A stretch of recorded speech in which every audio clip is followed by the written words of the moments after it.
Hi, and welcome to One Life Matters, the podcast that reminds you that your life is worth living with purpose, joy, and authenticity.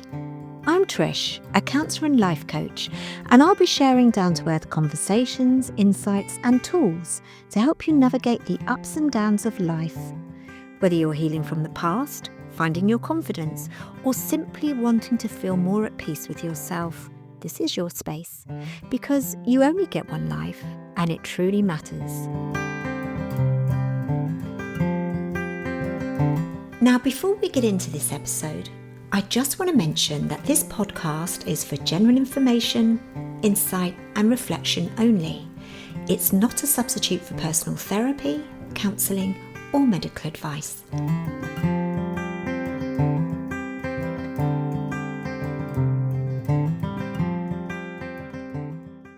So today we're diving into something that comes up time and time again in my work with clients, and it's something we all bump up against at some point in our lives.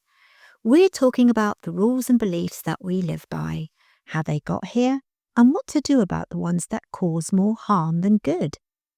Of course, there's the rules that we've been taught that are really important, such as looking left and right before crossing the road, always saying please and thank you, and just general acts of decency that give us a sense of stability, keep us grounded, and support us in living a safe and fulfilling life. But I want to talk about the ones that lurk quietly underneath the surface, the ones that kind of stay hidden but shape how we really feel about ourselves and how we might show up in the world. I want to explore the other side of the coin, the negative beliefs that we've absorbed from a long time ago that limit us, that weigh us down, or keep us stuck in patterns that no longer serve who we are now. So, although we can adopt and internalize beliefs later on in life, I want to focus on the ones that come about due to early life experiences and the messages that we receive from others, such as parents, teachers, or primary figures that influenced our life and gave us the belief structure about who we are and the rules by which we got to abide by to survive and have a sense of belonging. Now, I'm going to get more into that in a minute, but just have a listen to these internal messages and see if any sound familiar to you. If I speak up, I'll be rejected or ignored. I feel I either want too much or give too little. My needs aren't important, they're a burden. Love has to be earned. I'm too stupid to be taken seriously. Something's wrong with me, and if people really knew me, they'd leave. Do any of these resonate with you? These cruel, outdated untruths that were embedded such a long time ago, but still ring loud in our head today, keeping us down, holding us back, and making us miserable. You know, I've been sitting with a client and they'll say something like, I just don't think I'm any good at relationships, or I always seem to mess things up, and when things go wrong, it always seems to be my fault. And when I explore a little deeper and ask them, where did that belief come from? Or is that your voice you're hearing or someone else's? And I might ask them, how old do you feel right now? I've witnessed clients literally subconsciously regress, sometimes dropping their heads in shame, avoiding eye contact, and to watch them, it's like they're trying to make themselves look smaller, mirroring the body language of a shamed or vulnerable child. It's like I've triggered a very early and unresolved emotional state from the past that is driving their present-day belief system. And when I ask these questions, there's often a pause. And the really powerful moment, which may not happen straight away, comes when the penny drops and they realize that it's actually not their belief at all, but they've never thought or dared to challenge it. And that voice? It might belong to a parent or an old teacher from way back when. Sometimes it's not even a voice at all, but a face or a memory that comes to mind. So at this point, I just want to break this down a bit. As children, we're like sponges. We soak up everything, not just what's said to us, but what's modelled for us. how emotions are shown and handled, how love is given or withheld, what gets praised, what gets punished. Developmental psychology suggests that the foundations of our identity, our deepest beliefs about ourselves and the world, are primarily established in the first 5 years of our lives, and they're shaped mainly by our consistent interactions with primary caregivers and the world around us. We learn very quickly what makes us good or bad, and what parts of us we need to tuck away and keep hidden to stay loved or at the very least safe or acceptable.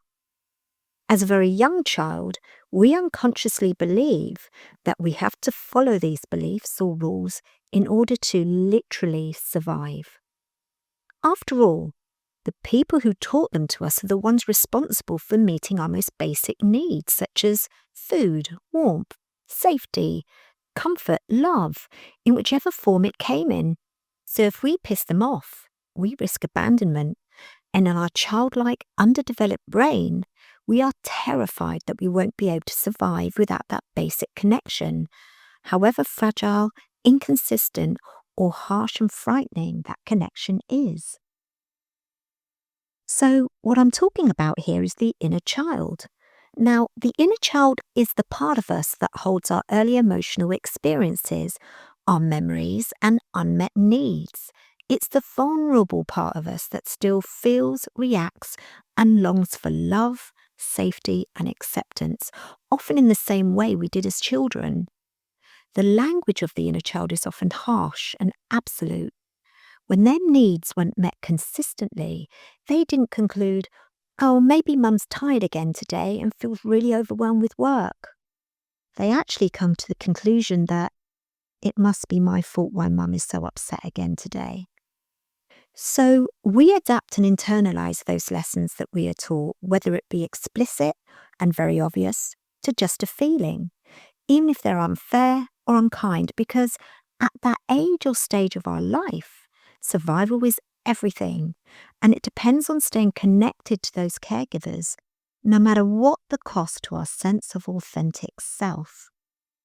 We morph into whatever we need to be so our true self gets hidden away. It's just not safe enough to be that free child and behave in a natural or authentic way. So we internalize and adopt these beliefs and rules as truths. But they're not truths. They're adaptations. They're survival strategies, really. Beliefs you internalized and that, one way or another, kept you safe. So, for example, say you had a parent who was consistently, and I mean the norm was for the parent to be emotionally unavailable or overwhelmed or just didn't know how to validate your feelings or meet your needs. You might have always been told to stop being so silly or just be quiet. Don't you dare start crying. Oh, stop being so sensitive. Stop making a fuss. Will you just shut up? Oh, for God's sake, what now? I can't cope with you. It may not have even been shown in words. It could have been a look away, or a walk out the door when you needed them to be present. And without even knowing it, over time, you start believing, I shouldn't bother people with how I feel. I don't belong. If I stay quiet and good and out the way, I'm much more lovable. My feelings are too much. I'm too much. I'm only lovable when I'm pleasing others. I'm not lovable. And then boom, you carry those beliefs right into adulthood under the illusion that they are somehow still keeping you safe because you've come to expect nothing more or different. And they show up everywhere. They show up in your relationships, they show up at work, and in how you treat yourself, especially when you're struggling. Now, before we go any further, I just want to hit the pause button on the self-judgment and reinforce that what we're talking about here is what was consistent, not once in a while incidents. So I can remember when I first learnt about this stuff and thinking, oh shit, I really snapped at Jessie this morning. Or remembering how during a rather stressful time in my life, I wasn't as emotionally present as I usually would be, and feeling both guilty and terrified that I'd somehow fucked my kids up. As functioning parents, we all fall short. What we're actually focusing on here is the pattern of connection for everyday, normal. The issue isn't the occasional disconnection, it's when a consistently healthy and loving relationship is very limited, and the lack of that healthy relationship becomes the rule, not the exception.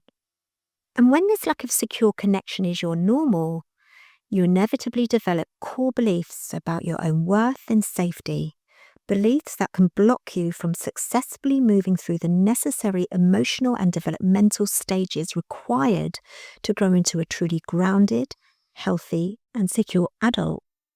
But you develop these limiting beliefs as a safety mechanism at the time to help you survive your environment. But the thing is, at some point, usually in adulthood, those beliefs stop helping you.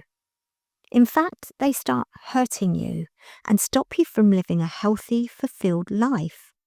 They might show up as confusion, anxiety, depression, exhaustion, or a sense of feeling lost.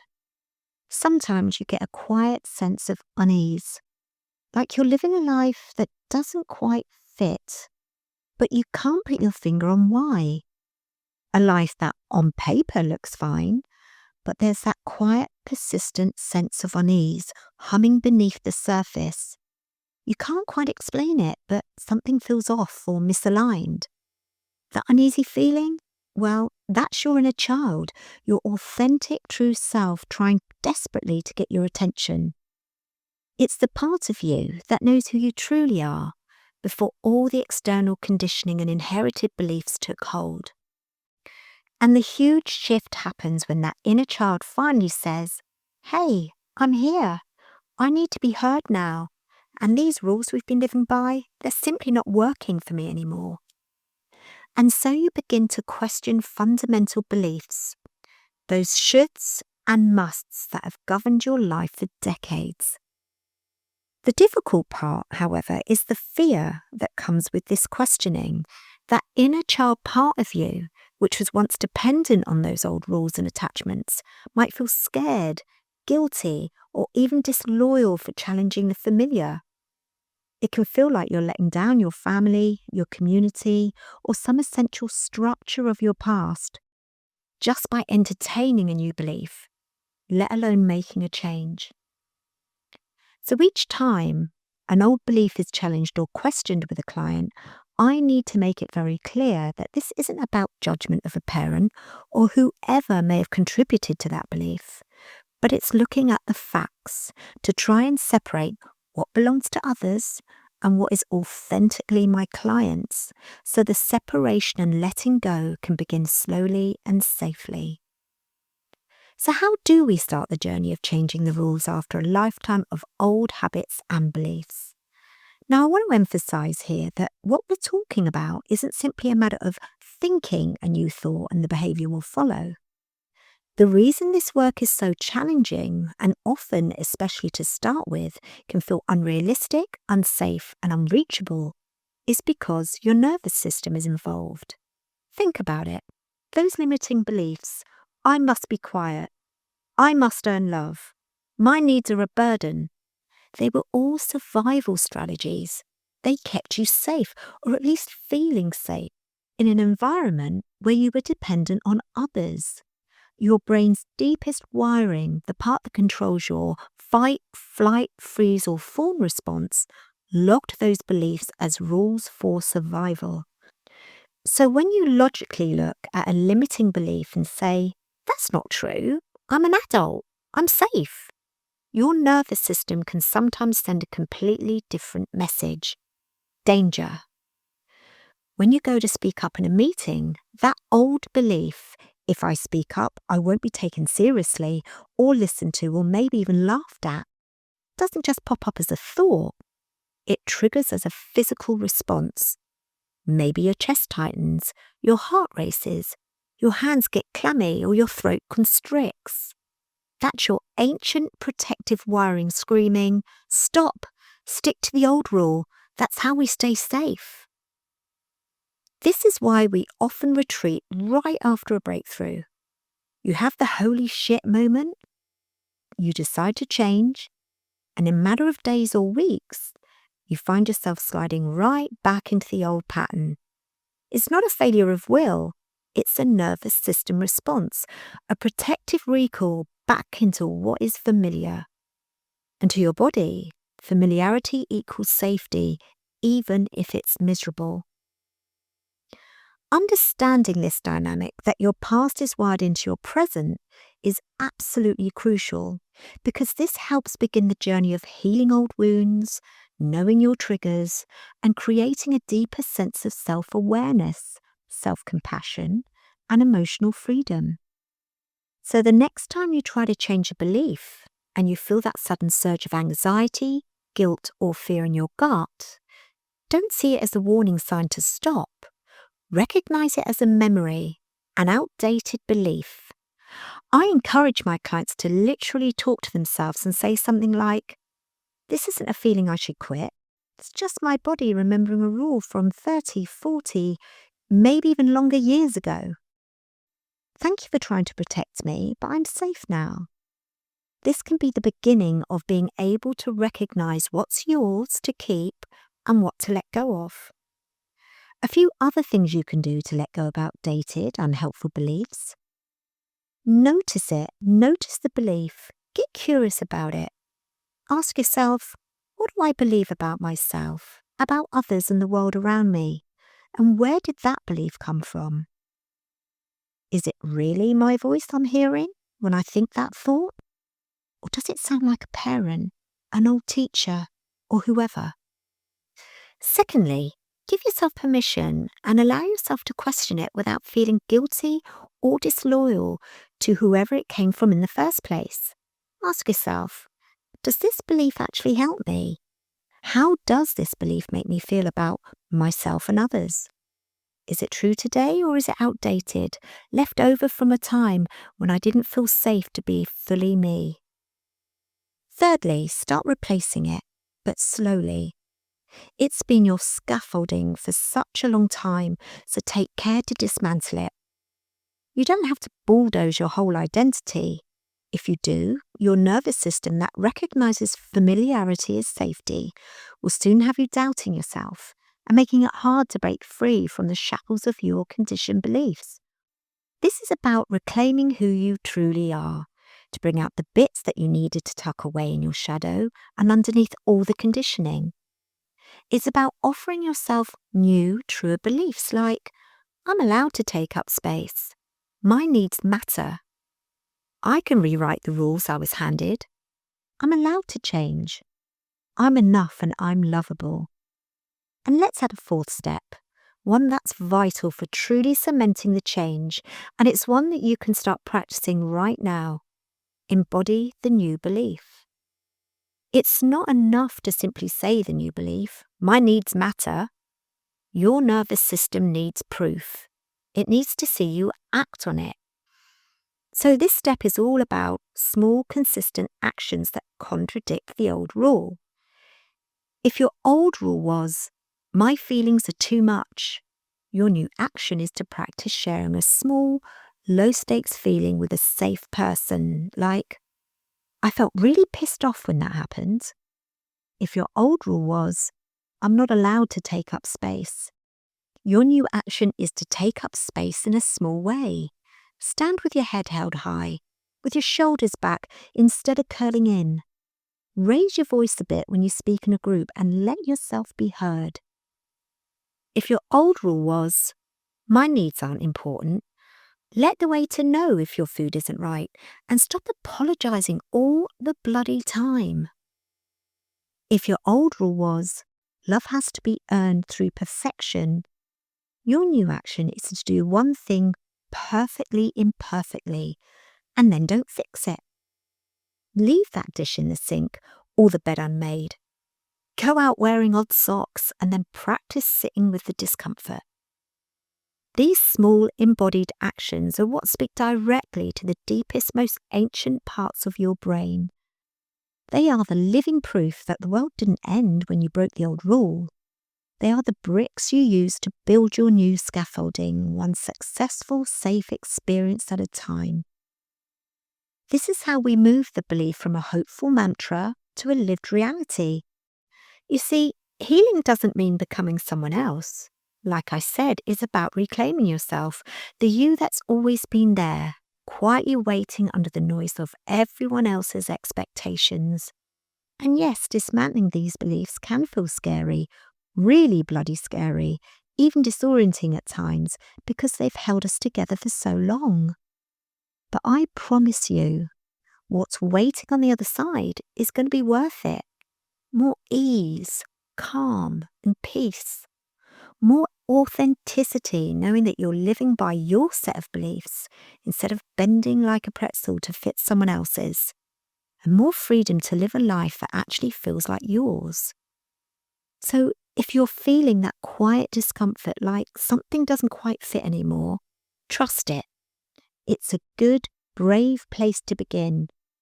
You're not broken. You're just outgrowing an old story. And you, my wonderful listener, you get to write a new one. Thank you for joining me on One Life Matters.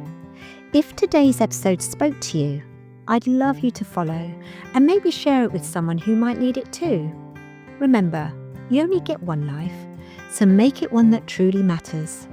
Until next time, take care of yourself.